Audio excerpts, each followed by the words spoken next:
I still remember the exact day I knew something was wrong. It wasn't the way my sister started dressing a little nicer or taking extra time to do her makeup. It wasn't the new perfume that lingered in the hallway long after she'd passed, or the way she suddenly started working late every Friday. It was the silence. The kind of silence that comes not from peace, but from avoidance. From guilt. From doors not quite shut, but conversations that always stopped the moment I stepped into the room. My name is Lena, and I had been with Evan for 4 years. We met in college. I was tutoring statistics. He was hopeless at math. And charming as hell. He made me feel seen, chosen, wanted. After watching my sister Kayla effortlessly absorb everyone's attention our entire lives, Evan was the first man who looked at me and saw no one else. Or so I thought. Kayla had always been the star and the golden child. A natural beauty, the kind that didn't need filters or effort. The kind of girl people instinctively made room for in crowded rooms. I'd learned to live in her shadow early, to be the one who edited her essays, fixed her finances, listened to her tantrums. I played the role well. Quiet, dependable, invisible when convenient. And I'd thought, for once, I had something she didn't want. When Evan started growing distant, I blamed the stress. He was working long hours, trying to save for a ring, or at least that's what he hinted at over late-night takeout. He asked me about styles, even slipped and said something about when we're engaged once during a drunken Sunday brunch. That night, I opened a Pinterest board. The week after, I caught her wearing one of his hoodies. She claimed it was mine. It wasn't. 2 months passed. 2 months of her being suddenly too sweet. Of Evan not returning texts until morning. Of our parents mentioning Kayla more, with that dreamy tone. She's really matured, Lena. You should take notes. My mother had always enabled her. She was delicate, apparently. Sensitive. The rules bent for her, because Kayla's comfort was the axis our family spun on. And then came Sunday dinner. It was tradition. Evan always came. We'd eat, argue, laugh. But this time was different. Everyone was oddly excited. I thought maybe it was a surprise for me. It was. Just not the kind that ends in happy tears. Mom set the table with the good plates. Dad poured wine. Kayla was glowing in that way that made my stomach clench, like she was the only one who got the script ahead of time. And then Evan walked in, grinning, holding her hand. No one looked at me. No one said anything. Not until Kayla lifted her left hand and flashed it like a trophy. The ring. My ring. The exact style I'd shown Evan 6 months earlier. Oval diamond. Thin gold band. Antique finish. The ring I dreamed about. The room blurred around me. My pulse roared in my ears. Kayla smiled sweetly, tilted her head and said, "He realized I was the one, Lena. Please don't make this awkward." I looked at Evan. He didn't say a word. He just looked relieved. I didn't cry. Not in front of them. Not even when Mom had the audacity to whisper, "Try to be happy for your sister." I just stood up. I nodded. I walked out of that house like a ghost. And then, finally, once I was alone in my car with the door slammed shut, I screamed, and I screamed, and I screamed, until my throat tore and the silence felt earned. The drive back to my apartment was a blur of red lights and hollow breath. My hands shook on the steering wheel. Not from shock anymore. That had passed. Or maybe just calcified into something colder. Something sharper. I didn't go inside right away. I sat in the parking lot, car still running, watching my breath fog up the window. Somewhere between the glove box and the middle console sat the nail polish I'd worn the day I first showed Evan that ring style. Pale rose. He'd said it looked soft, like spring. Said it would match a diamond beautifully. Apparently, he thought, so too. On Kayla. I didn't sleep that night. I lay on the couch in silence, replaying everything. The missed calls, the business trips, the perfume. All the signs I buried under excuses because I wanted to believe I was worth loving. By morning, the silence cracked. I pulled out my phone and opened my messages. Scrolled all the way back. Every emoji, every voice note, every I love you from Evan. Then I found it. Send me that ring photo again, babe. The one with the oval diamond? June 2nd, 3 months before he ghosted me for a weekend. Said his phone died on a hiking trip with friends. But Kayla had posted a story that same weekend, a blurry sunset over a lake, wine glasses clinking, the corner of Evan's flannel sleeve barely in frame. I knew that flannel. I'd ironed it for him. It wasn't just a betrayal. It was calculated. She watched me fall in love and waited until I was deep enough to drown before she took him. And he didn't fall for her. He chose her. He chose the easy one. The golden girl with her curated sob stories and parents who never held her accountable. She never had to work to be adored. She simply was. And now she had my ring, and no one cared how it got there. The next day, I went to work like nothing had happened. That was the first step, because rage is fire, yes, but revenge is water. Quiet, patient, slow enough to carve stone. I started with the emails. I still had Evan's password. He never changed it. Too many logins. He used to joke. I hadn't used it in months. But muscle memory is a funny thing. It only took 3 tries, and there it was. His inbox, his calendar, his photos, his documents. I didn't know what I was looking for, but I'd know it when I saw it. 3 nights later, I found it. A PDF titled Prenup Draft, March. They were engaged before he dumped me. Even worse, he had a whole clause about student loans. Specifically, Kayla's. She was $72,000 in debt from a nursing program she never finished. He didn't want to be liable. But there were also transactions, joint accounts. He was transferring my savings into a shared investment portfolio. The same savings he once said we'd use for a down payment. He was laundering my love into their future. And Kayla, she was in on it. I could tell from the emails. We'll fix the money later, she wrote. Just get her to walk away. She doesn't fight. That's what they thought. That I didn't fight. That I'd stay small, polite, quiet, like always.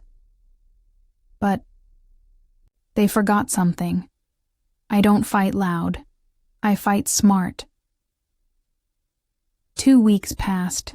I sent no messages, no calls. I blocked Evan on everything, but I kept watching, kept screenshotting, kept collecting. Their wedding website launched. She used our engagement. Date is theirs. The venue, one I'd toured with Evan. Her dress. Bought with a down payment on my credit card. She didn't even remove the tag. I recognized the invoice. I'd helped her set up her own online account years ago and forgot to unlink it from my Apple Pay. So now I had proof of fraud, theft, and a pattern. I didn't go to the police. I went to a lawyer. When the legal letters went out, I didn't attach a note. When her credit was frozen, I said nothing. When his job received the formal complaint about misappropriated funds, using a personal relationship to embezzle shared finances, I just watched. They wanted a wedding? Fine. Let them plan it while watching their accounts bleed, their reputations sink, and their secrets pour out like acid. And I wasn't done yet. Because the ring, the one she wore on her finger like she earned it, that ring was bought on my card, and I was ready to take it back, in front of everyone. Weddings are about image, about spotless dresses, happy tears, curated playlists, and perfect seating charts. Kayla's wedding was no different, only it was built on theft, delusion, and silence. But I wasn't silent anymore. They'd planned the engagement party for early June. A garden venue in the hills, all white hydrangeas and champagne towers, exactly what Evan and I had once envisioned. I found out through my cousin Nora, who texted a screenshot of the invite and added, "This is psychotic. Are you okay?" I wasn't, but I was getting there, because I knew something they didn't. Legally, the ring wasn't hers. The receipt was in my email. Evan had used my credit card to avoid drawing attention during the surprise. He'd promised to transfer the money back.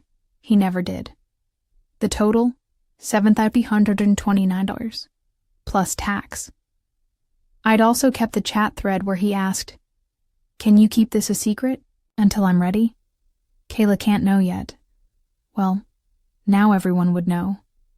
I called the jeweler, sent the invoice, filed the police report, and forwarded everything to my lawyer, who confirmed the ring was purchased in my name. It belonged to me. I didn't want it back to wear. I didn't want it for closure. I wanted it off her hand. Publicly. On the night of the party, I didn't dress for war. I wore a simple navy dress, clean makeup, hair back. I didn't need dramatics. The truth was dramatic enough. I arrived early, before the music swelled, before the waiters began passing hors d'oeuvres. A few family friends smiled at me, unsure if I was supposed to be there. I smiled back, even offered a soft, "Congratulations." I meant it, but not for Kayla, for myself. I waited until the speeches started. My father took the mic first, beaming like the sun lived in his daughter's dimples. "She's always been our little light," he said. "And Evan, thank you for choosing her." He glanced at me as he said it. I didn't blink. Then Kayla stood up, and in her usual breathy voice said, "I just want to thank everyone who stood by us through this journey, especially those who understood that love doesn't always follow the rules. Sometimes it corrects them." There were a few tight laughs, a nod from Mom, a clink of glass. That's when I stepped forward. Calm, measured, holding nothing but my phone. "Actually," I said, voice clear, "I'd like to say something too." Kayla's face stiffened. Evan looked like someone had just unplugged his spine. "Lena," Mom started, standing. "Now's not the—" "It is," I cut in gently, "because I think everyone deserves to know what this ring really means." I looked at Kayla's hand. Her perfect little manicure, the stone glittering beneath fairy lights. That ring was purchased on my card. Without my consent, I have the receipt. I have the texts, and I've filed a formal claim. As of this week, that ring is legally not yours. Murmurs swelled. Evan turned pale. Kayla's mouth opened. then closed. "I'm not here to ruin your night," I continued. "I'm here to reclaim what's mine." Then I turned to Evan, who had started to stammer some weak apology, eyes darting toward the nearest exit. "You could have just left. You didn't have to lie. You didn't have to steal. And you sure as hell didn't have to give my ring to her." Kayla stood frozen. "You always said I didn't fight," I added. "You were right." I stepped forward, looked her in the eyes. "I win." Then I reached out, slowly, and Kayla didn't resist. She slid the ring off her finger, cheeks flushed with shame. No words. Just the soft sound of gold on skin. I took it gently, turned, and walked out into the night. No applause. Just silence. Exactly how it started. Only now, it was mine. The party unraveled the moment I left. Nora called me the next morning with a play-by-play. Kayla cried in the bathroom for 40 minutes. Evan tried to explain that it was a shared purchase, but nobody could explain away my name on the receipt. Mom left early, furious, but not at me. At the embarrassment. Dad didn't say anything. He just looked tired, Nora said, like someone who'd bet on the wrong horse and knew the race was over. I didn't go home for a week. I took time off work, disconnected. No emails, no social media, just quiet. I walked through antique stores with my phone on silent, drank coffee, slowly in places no one knew me. I took the ring, still warm from Kayla's skin, and dropped it into a safety deposit box under my name. It wouldn't see daylight again until I figured out what to do with it. Not for revenge, for closure. But the internet didn't sleep. 2 days after the party, someone posted about the scene. A blurry photo, a caption that read, "She showed up, exposed her sister, took the ring, and walked out like a queen." It had no names, but hashtags started forming, comments started guessing, screenshots surfaced, old posts of Kayla and Evan, now viewed under a new light, wedding details, financial leaks, deleted comments that people archived before they vanished, and then a DM request from a stranger. "Hi, Lena. I think I dated Evan too. Can we talk?" My chest locked. I read it 5 times. Then I opened the profile. A woman named Jasmine from San Diego. Gorgeous, older, confident eyes. She sent screenshots. Him. Different name, same face. Same voice in the voice notes. Apparently, while Evan was with me, and then Kayla, he'd been flying out monthly for work. Jasmine had met him through a friend, never knowing about the rest of us. They dated casually, or so she thought, until he ghosted her last month, right before the party. I didn't feel shocked. I felt tired, like finally turning on the lights in a rotted house and realizing the whole thing had been termites, all along. Jasmine and I talked for hours. She was direct, calm, and had a background in finance. When I mentioned the shared account Evan opened with Kayla, her voice tightened. "That's money laundering, Lena," she said. "He's moving debt around under false pretenses. If her name's on it too, she's complicit." I didn't say anything for a moment. Then I asked, "Would you be willing to share that with someone else?" She didn't hesitate. "Absolutely."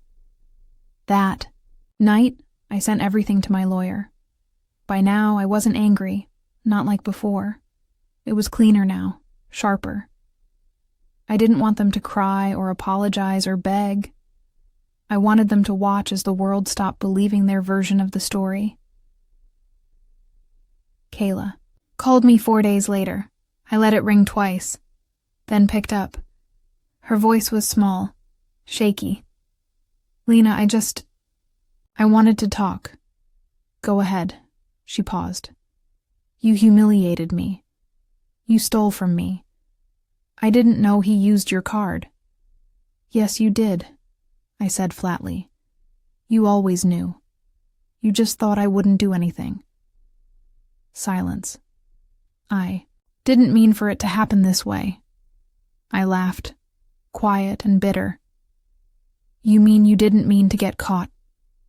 Another silence. Then a whisper.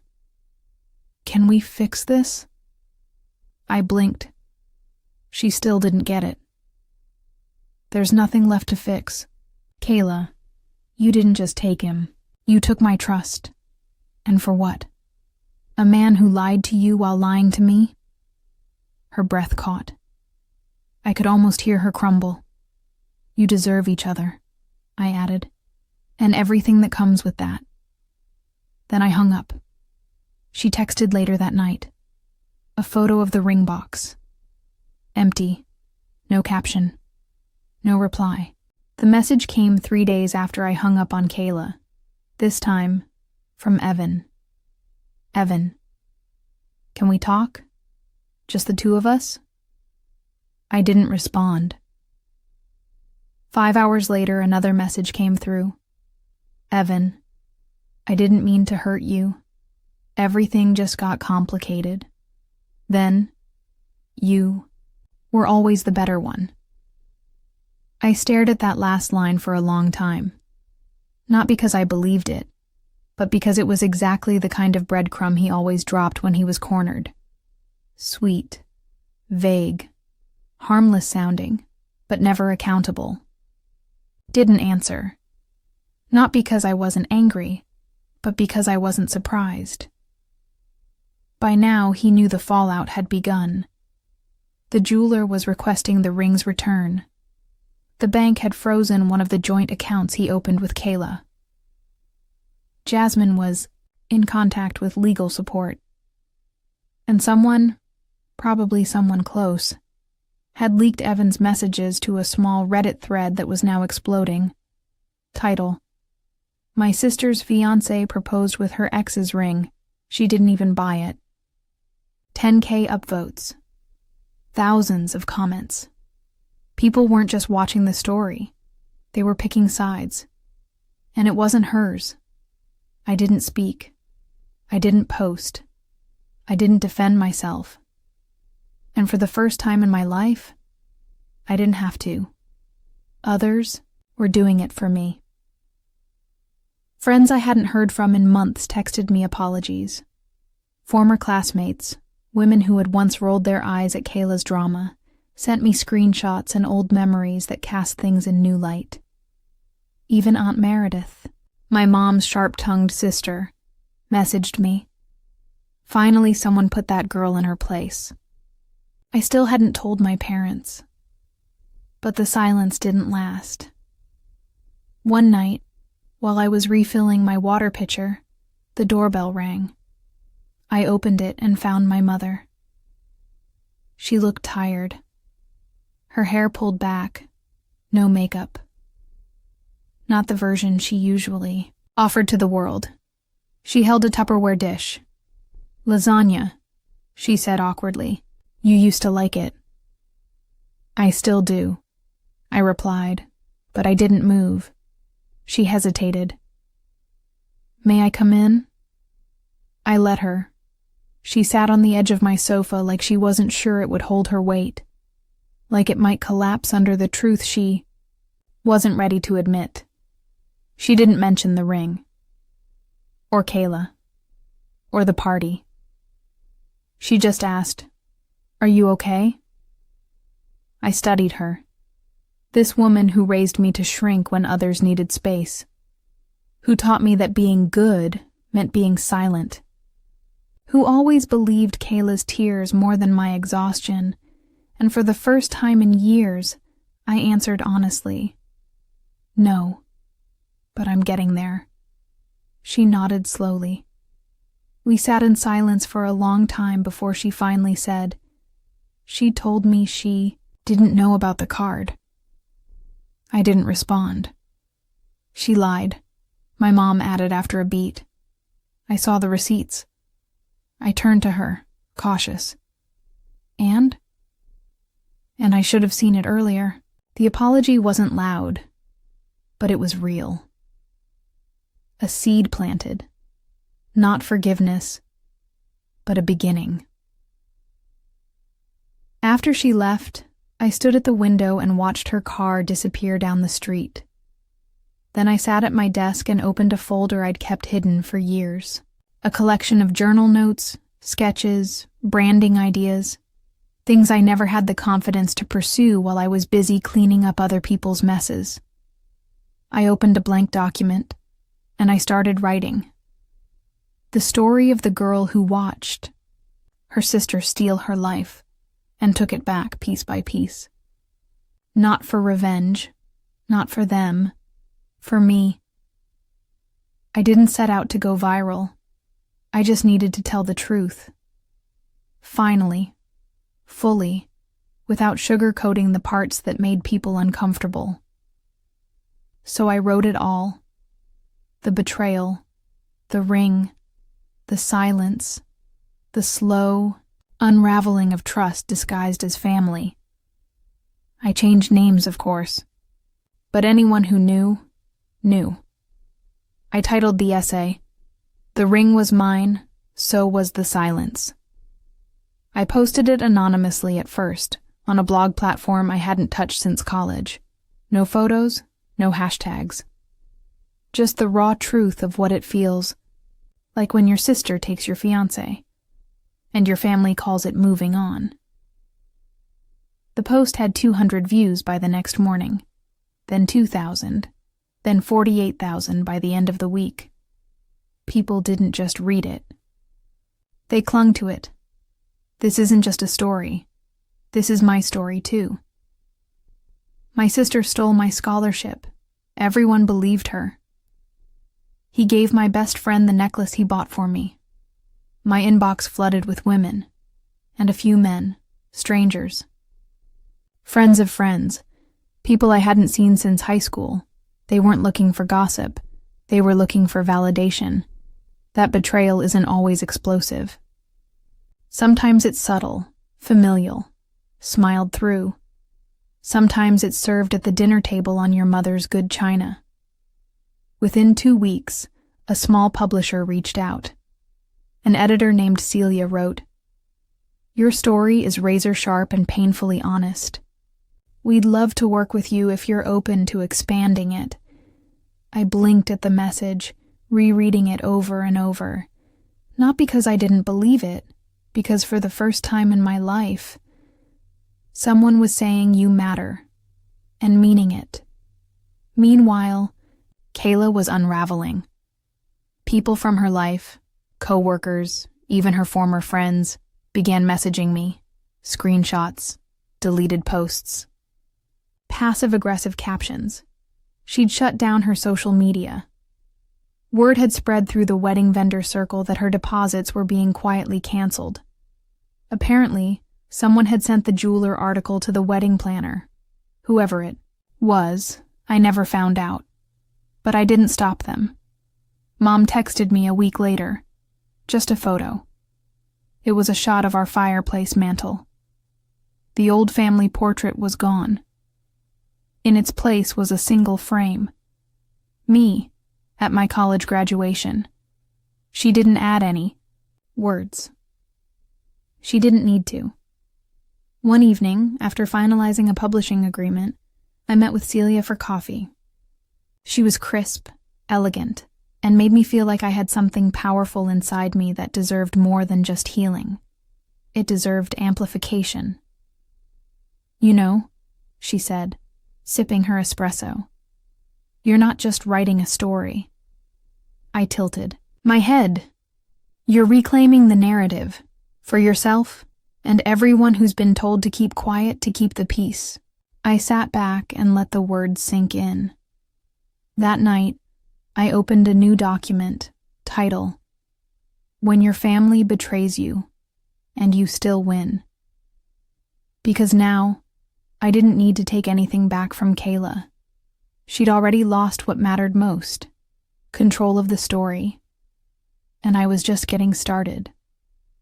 The bookstore was small, tucked between a florist and a second-hand vinyl shop, the kind of place that smelled like cinnamon and old pages.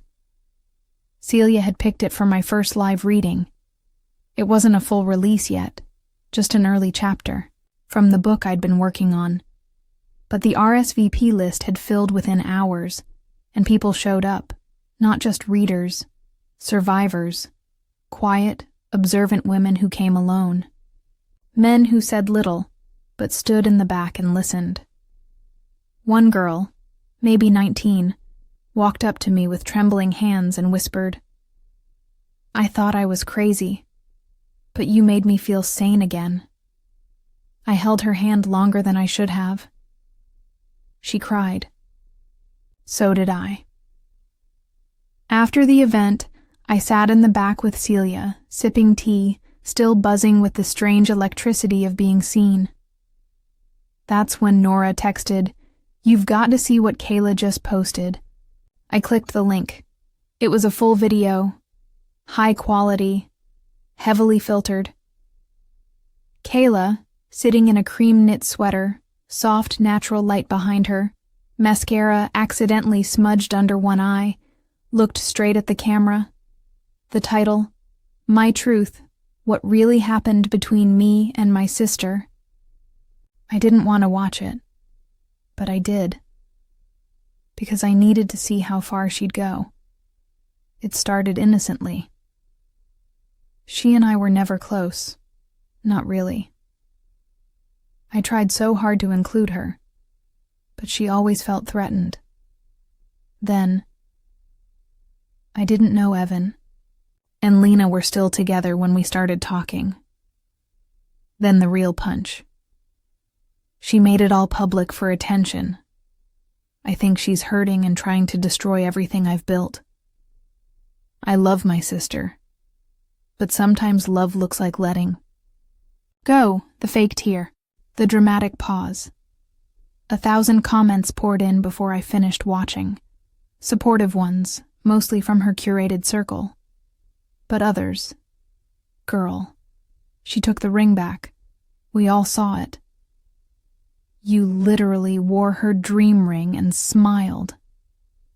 Imagine stealing your sister's fiancé and still playing victim."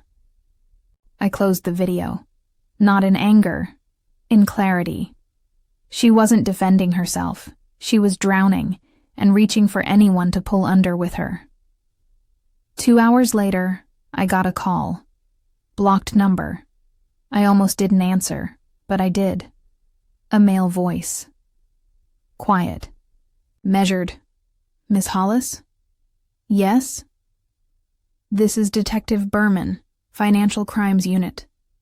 We've received documentation involving your name and several shared accounts opened without your consent. We'd like to speak with you further about a fraud investigation involving Evan Rhodes." I froze. Yes. Yes, of course. "We believe you were the original cardholder on multiple charges. And we also understand there may be ongoing civil action?" "Yes. Thank you. We'll be in contact soon." I sat in silence for a long time, not just because justice was finally stirring, but because Kayla, she didn't know yet. And when she did, she'd finally understand. This wasn't about the ring. It never was. It was about the years she spent treating my life like a backup plan. And now, she wasn't even on the guest list. The knock came on a rainy Tuesday afternoon. I was home alone, curled on the couch with my laptop open, halfway through editing the final chapter of my manuscript. Outside, the sky hung low, heavy with that kind of gentle gray that made the world feel paused. The knock was soft, hesitant. I knew it was her before I even looked through the peephole. Kayla. She was alone. No umbrella, no ring, just soaked curls.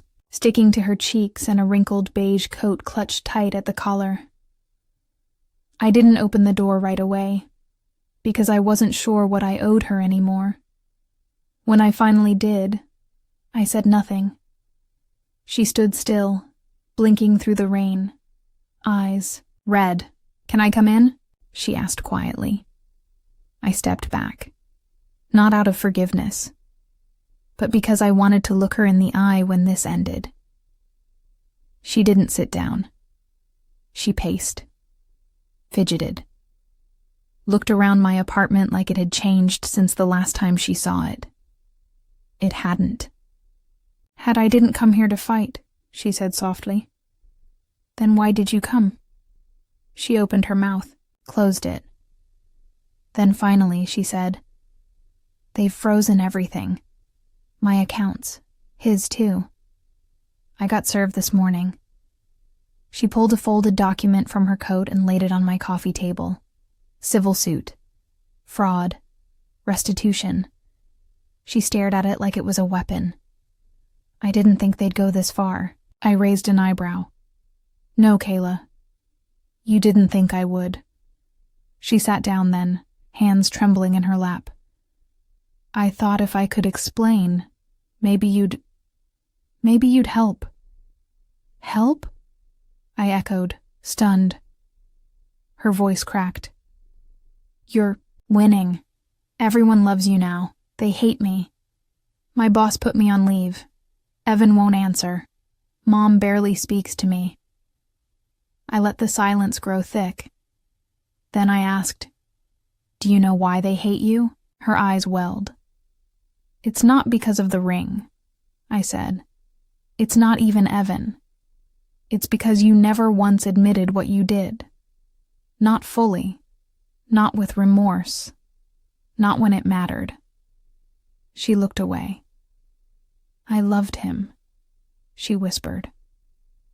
"I did too. But he chose me." I nodded slowly. "Yes. And that's why you lost." She blinked at me. I leaned forward. "Because the real betrayal wasn't that he chose you. It's that you chose you too. Over your sister. Over truth. Over dignity. You let me rot in silence while you wore my ring like a crown." She cried then. Truly cried. Messy, broken sobs that made her shoulders shake. But I didn't reach for her, because this wasn't about catharsis. It was about consequence. "Are you going to testify?" she asked, voice raw. "Yes," she swallowed. "Hard. Even if it ruins me." I looked her straight in the eyes. "You ruined me first." She stood slowly, wiping her cheeks with the back of her hand. At the door, she hesitated. Then, almost inaudibly, "I'm sorry." I nodded once.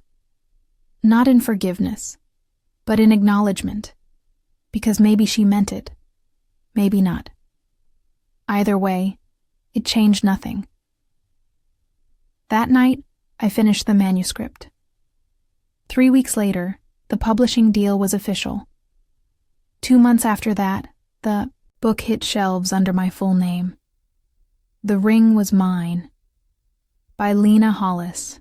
It wasn't revenge. It was justice. In ink, and it was mine. The final message I got from Evan was short. No subject line. Just one sentence. "I hope it was worth it." I didn't reply. Because it was, every word, every page, every second of silence I turned into a roar. And when the first royalty check came in, I knew exactly what to do with it. I took the ring, the one he bought with my money, the one she wore, like a trophy, and had it melted down. I used the gold to make a pendant, just a simple oval charm. On the back, I engraved one word, mine.